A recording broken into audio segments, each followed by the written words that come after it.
Buenas noches, bienvenidas y bienvenidos. Nuestro programa se ha trasladado en esta ocasión a la ciudad de Chicago. Estaremos presentando en estos días una serie de entrevistas desde esta ciudad de Illinois, en los Estados Unidos. Hemos sido invitados por la Universidad de Chicago a participar en encuentros académicos y con la comunidad en este lugar. Y bueno, pues hemos también tenido oportunidad de estar aquí mismo en este Salón del Té, en el Tea Room de la Universidad de Chicago, que nos ha permitido convocar también para nuestro programa a diferentes personas y líderes de Chicago que bueno, van a poder conversar con nosotros a lo largo de esta serie de programas desde aquí.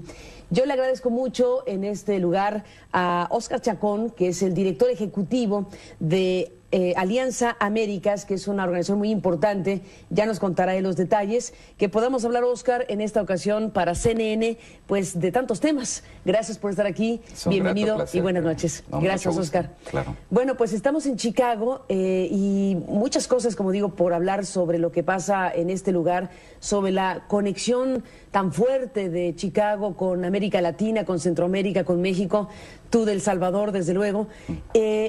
Obligado a recuperar lo que me decías antes de iniciar esta conversación para CNN, los 10 años que se cumplen este 2016 de aquellas grandes movilizaciones. Es increíble que haya pasado una década, sí, de esas grandes movilizaciones de personas de fuerza social a favor de los derechos de los migrantes en Estados Unidos.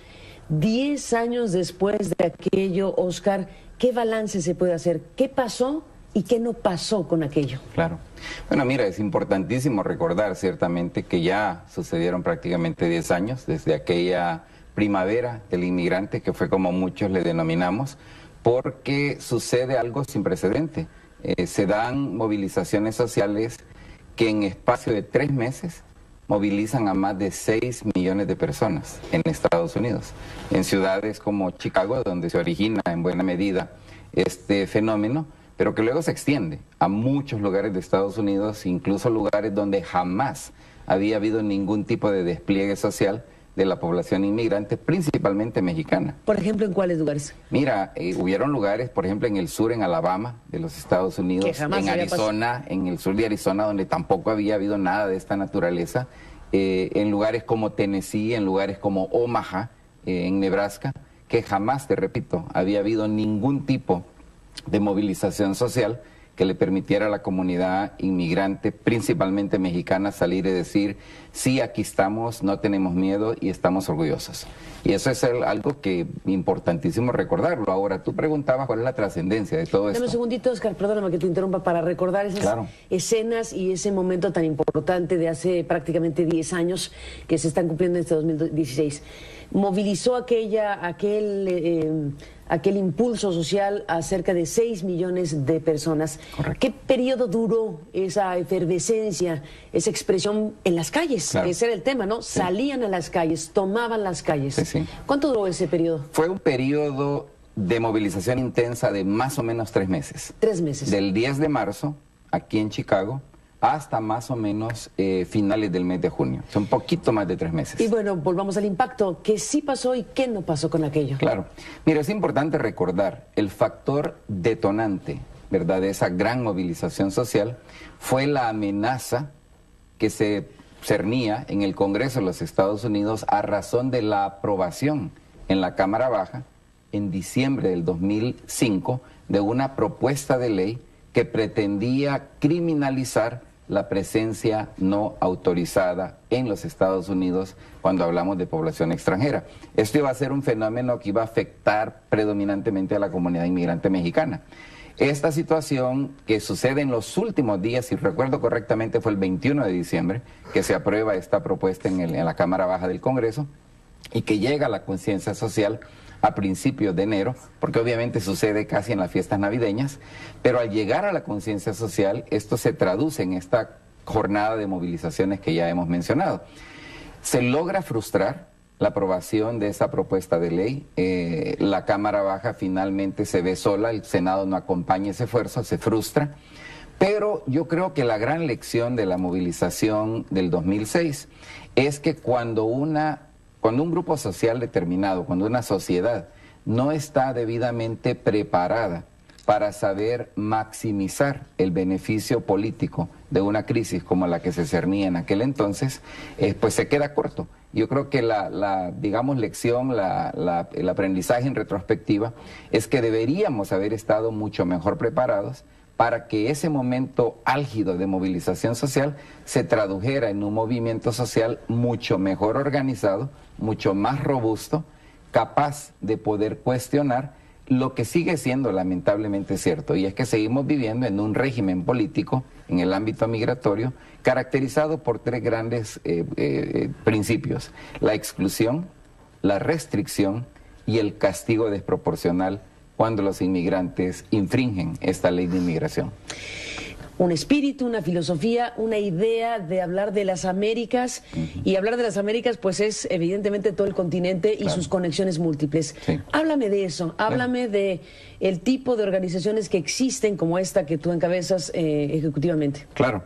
Mira, y quizás solo para recapitular rapidito, yo creo que es cierto, no logramos traducir en el mundo de lo ideal, ¿verdad? Ese caudal que se desplegó en el 2006. Era muy fuerte aquello, ¿eh? Eran unas imágenes muy impactantes. Pero tú tienes toda la razón, ¿verdad? Hay una cantidad de expresiones organizadas que se ven o fortalecidas o incluso originadas, ¿verdad?, a razón del fenómeno social del año 2006 desde la perspectiva de los inmigrantes. En el caso particular mío, yo ya estaba en aquel entonces en un rol de fundador de lo que en aquel momento se conoció como la Alianza Nacional de Comunidades Caribeñas y Latinoamericanas. Esta organización se fundó justamente en el 2004, es decir, que estaba todavía muy tierna cuando sucede la movilización social del 2006. E indudablemente nos da un empuje grande porque viene a mostrar la viabilidad, y no solo la viabilidad, pero la necesidad de contar con una organización de carácter nacional, de carácter asociativo, que incluyera al colectivo de organizaciones latinoamericanas caribeñas en Estados Unidos.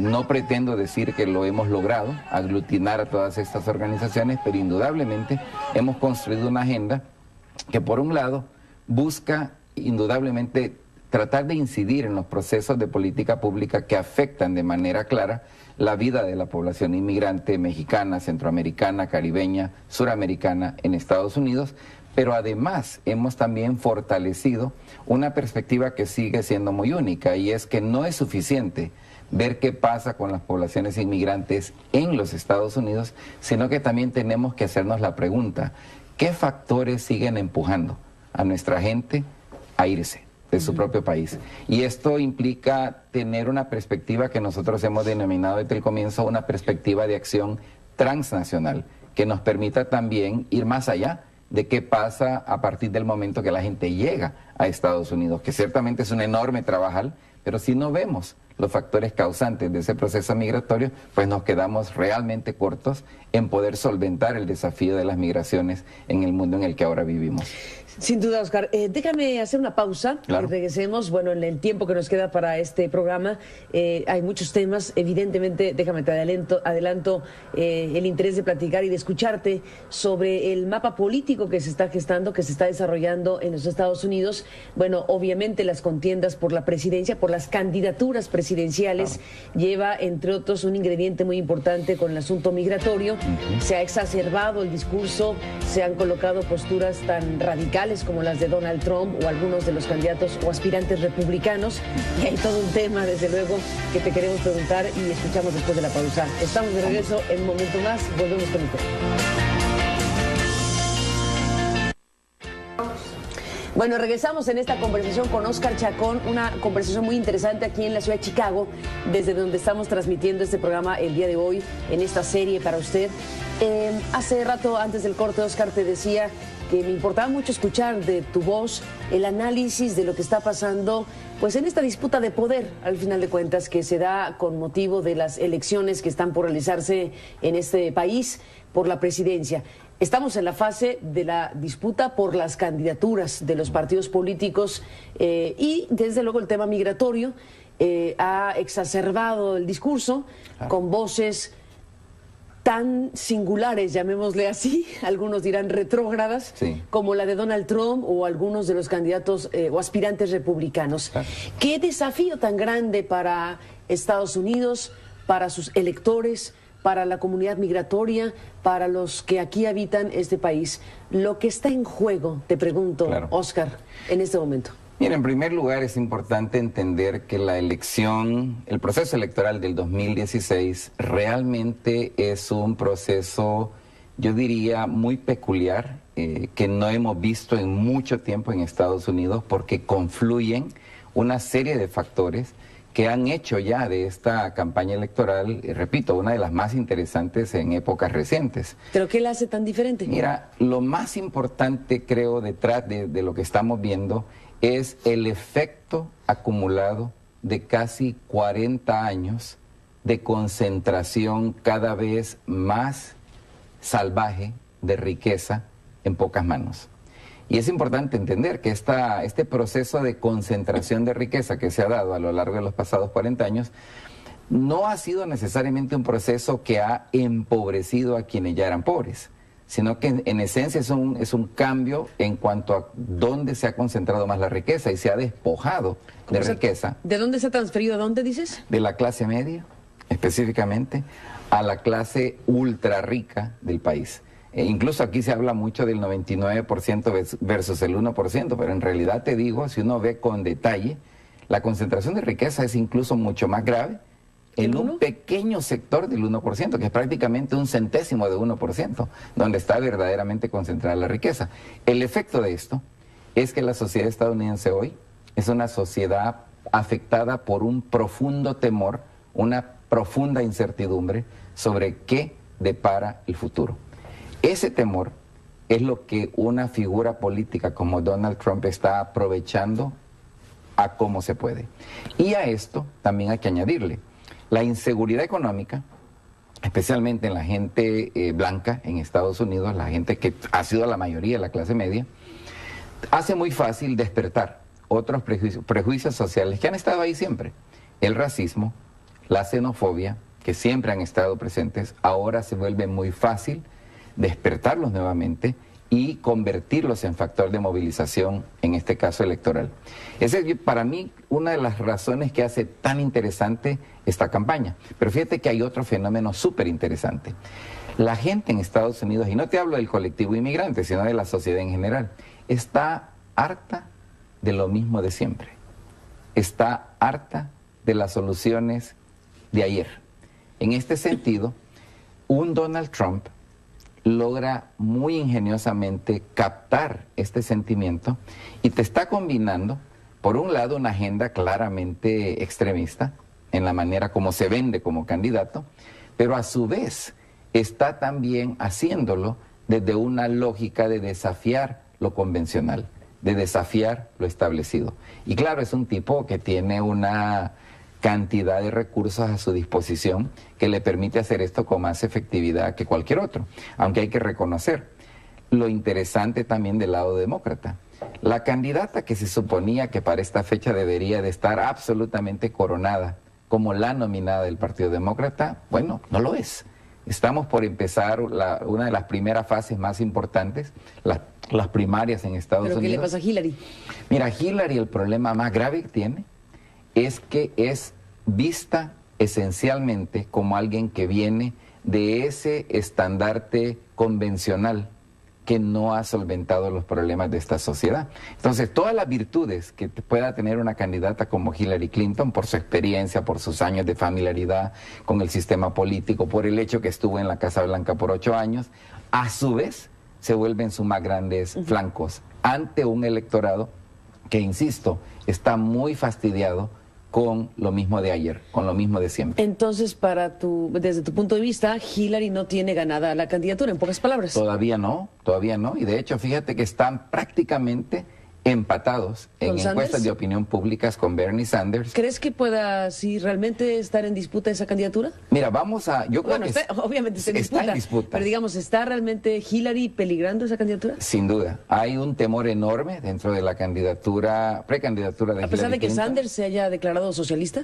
A pesar en este contexto. Volvemos al tema de cuán apelante es aquello que se divorcia de lo convencional.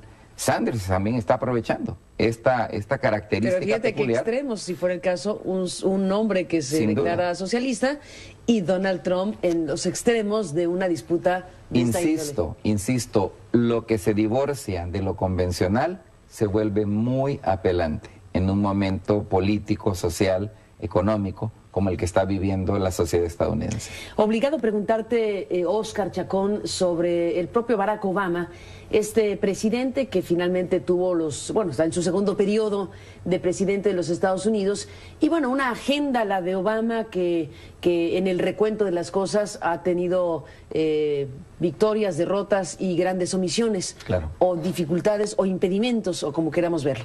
En el tema migratorio hay reclamos a Obama de diferente índole. Claro. Un punto principal es que por su perfil, por su proyecto político, por lo que quieras, no se esperaba que fuera el gran deportador. Exacto. El gran deportador que resultó Barack Obama, o que ha resultado Barack Obama, y la imposibilidad, o la palabra que corresponda, para impulsar o para aterrizar una verdadera reforma que pueda atender este fenómeno en los Estados Unidos relacionado con la migración y con los inmigrantes. Después de la pausa, dime qué piensas de Obama, dime cuál es tu balance, dime casi cuál es tu calificación, porque aunque le queda un tramo, ya oímos su último informe del Estado de la Unión hace algunos días. Volvemos en un instante en esta programación.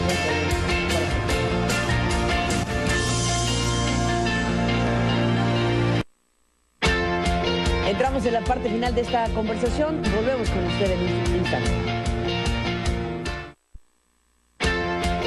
Bueno, pues Oscar, entramos en la parte final de esta conversación en este Salón del Té de la Universidad de Chicago, que nos ha permitido estar con ustedes esta noche en este programa. Obama, el tema inmigratorio, el tema de lo que pudo, de lo que quiso y no pudo, de lo que nunca quiso y por lo tanto tampoco intentó. ¿Qué balance haces de Obama sobre este tema? Mira, es un tema complejo, difícil de realmente abordarlo con responsabilidad en tan poco tiempo, pero sí te recuerdo una frase importante de quien ahora es el alcalde de la ciudad de Chicago, en aquel entonces, el momento en el que Barack Obama llega a la presidencia.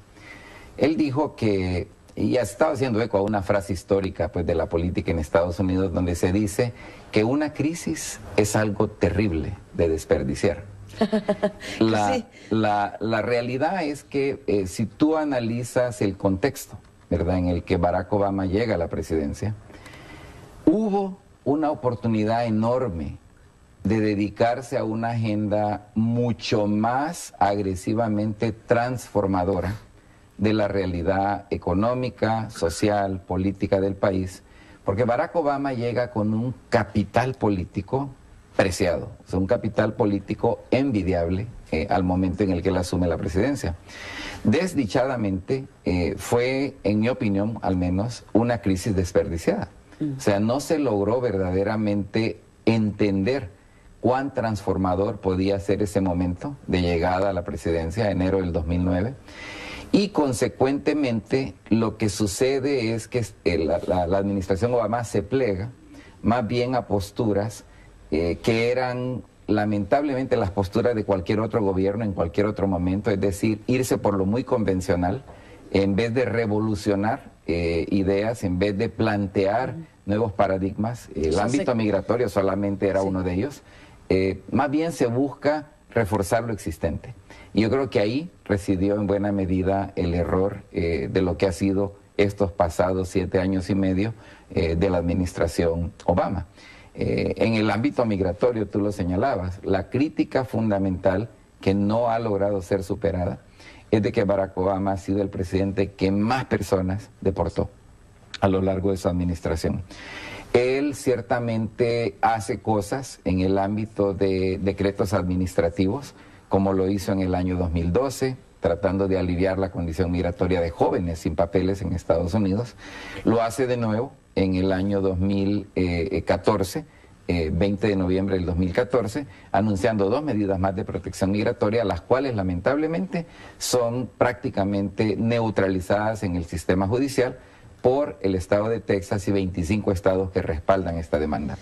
En pocas palabras, no se ha logrado superar lo que había sido la principal característica de la administración Obama, es decir, el deportador en jefe, y a esto añádele la lamentable decisión de lanzar redadas contra poblaciones centroamericanas, que todo el mundo está de acuerdo, son poblaciones que han huido de condiciones absolutamente graves de violencia en Centroamérica y ahora están buscándolas y deportándolas, que no para nada cambia la lamentable trayectoria, el legado de este presidente como el deportador en jefe.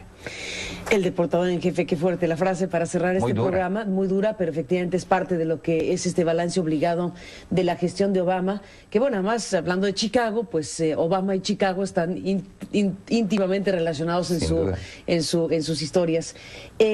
Nos despedimos, Oscar, déjame hacerte un planteamiento que me vas a matar porque es muy poco tiempo, pero si tú pudieras resumir en pocas palabras, ¿cuáles son los principales asuntos de la problemática en este país con el tema de la inmigración y de la migración? ¿Y cuáles deberían ser las respuestas en un balance general? El problema, el remedio y el trapito, en pocas palabras, claro. A la luz de lo que tú representas. Mira, yo te diría de que el problema más grave que enfrentamos en este país ahora para poder tener una conversación sensata sobre un tema tan a la orden del día como el tema de las políticas migratorias es realmente la desigualdad económica.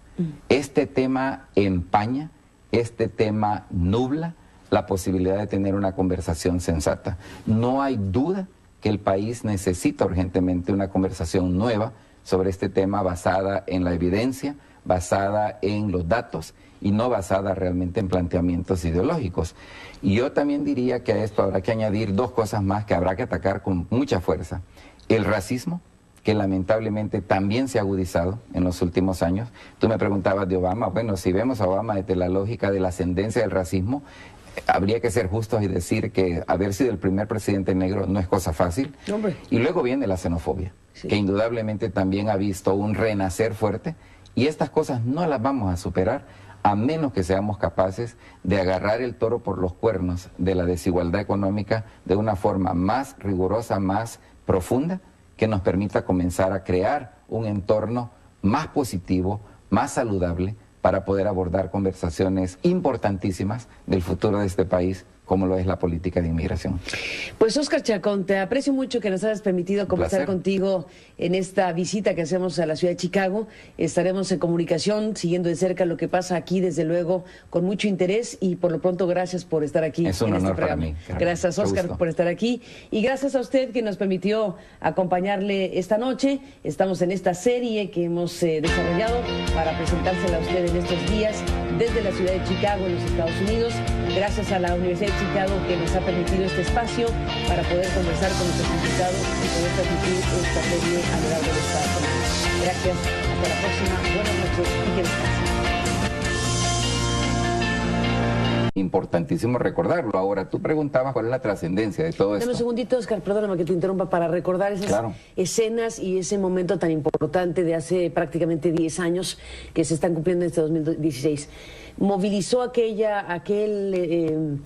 impulso social a cerca de 6 millones de personas. Correcto. ¿Qué periodo duró esa efervescencia, esa expresión en las calles? Claro. Ese era el tema, ¿no? Sí. Salían a las calles, tomaban las calles. Sí, sí. ¿Cuánto duró ese periodo? Fue un periodo de movilización intensa de más o menos 3 meses. 3 meses. Del 10 de marzo, aquí en Chicago, hasta más o menos finales del mes de junio. Son un poquito más de 3 meses. Y bueno, volvamos al impacto. ¿Qué sí pasó y qué no pasó con aquello? Claro. Mira, es importante recordar el factor... Nuestro programa a diferentes personas y líderes de Chicago que, bueno, van a poder conversar con nosotros a lo largo de esta serie de programas desde aquí.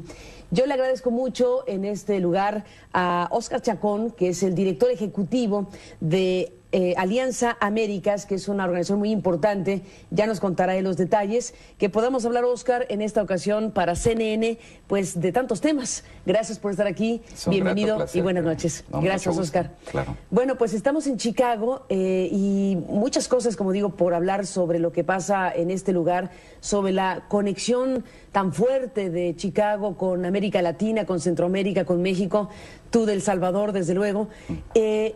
obligado a recuperar lo que me decías antes de iniciar esta conversación para CNN, los 10 años que se cumplen este 2016 de aquellas grandes movilizaciones, es increíble que haya pasado una década, sí, de esas grandes movilizaciones de personas de fuerza social a favor de los derechos de los migrantes en Estados Unidos. 10 años después de aquello, Oscar, ¿qué balance se puede hacer? ¿Qué pasó y qué no pasó con aquello? Claro. Bueno, mira, es importantísimo recordar ciertamente que ya sucedieron prácticamente 10 años desde aquella primavera del inmigrante, que fue como muchos le denominamos, porque sucede algo sin precedente. Se dan movilizaciones sociales que en espacio de 3 meses movilizan a más de 6 millones de